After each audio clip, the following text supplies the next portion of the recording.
Өйткені адам дүниеден өткен кезде пайда беретін нәрсе не? Артынан дұға қылатын игі перзент дейді. Бірақ оның барлығы салихалы болмауы мүмкін дұға қылатындай. Өлгеннен кейін ұмытып кетуі мүмкін сізді. Сондықтан баланың қылған дұғасы бар ғой әке шешеге, бұл ешқандай пердесіз барады ғой, қарасаңызшы. Тіпті жәннатқа кіреді дейді ғой анау баласының дұғасымен ше.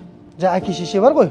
Сонда жәннатқа кірген кезде жәннатта дәрежелер бар. Жәннатта адамдар өкінбейді деп ойлаймыз ғой, өкінеді ол жерде адамдар. Неден? Ай, менің сауабым аз болып қапты ғой деп. Өйткені көршіңізді қарасаңыз сәл көтеріліп кеткен да. Өйткені ол не істеген? Ықылас сүресін жаттап алған ғой. Сіз Ықылас сүресін жаттамапсыз да, мысалға деп жатқам ғой. Адамдар дәрежеде көтеріліп бара жатады неде? Жәннатта 100 дәреже бар өзі. Анау қарилар бар ғой, Құран жаттаған хафыздар, олар өте қатты көтеріледі. Бұл көтеріліп бара жатқан кезде бір кісі көтеріліп бара жатады дейді.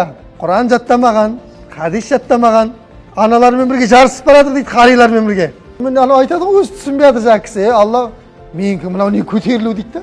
Сонда ана Алла тағала жаңағы кісіні бар ғой, жәннаттың 100-ші дәрежесіне дейін көтереді дейді, ең жоғарғы мәртебеге дейді. Деп Алла тағала айтады дейді ғой, ей пендем, сен дүниеден өткеннен кейін дейді, балаларыңның қылған үздіксіз дұғасы осындай жерге дейін көтерді деп айтты дейді ана қараңыз. Демек баламызға нені таныту керек екен? Баламызға Алланы таныту керек екен.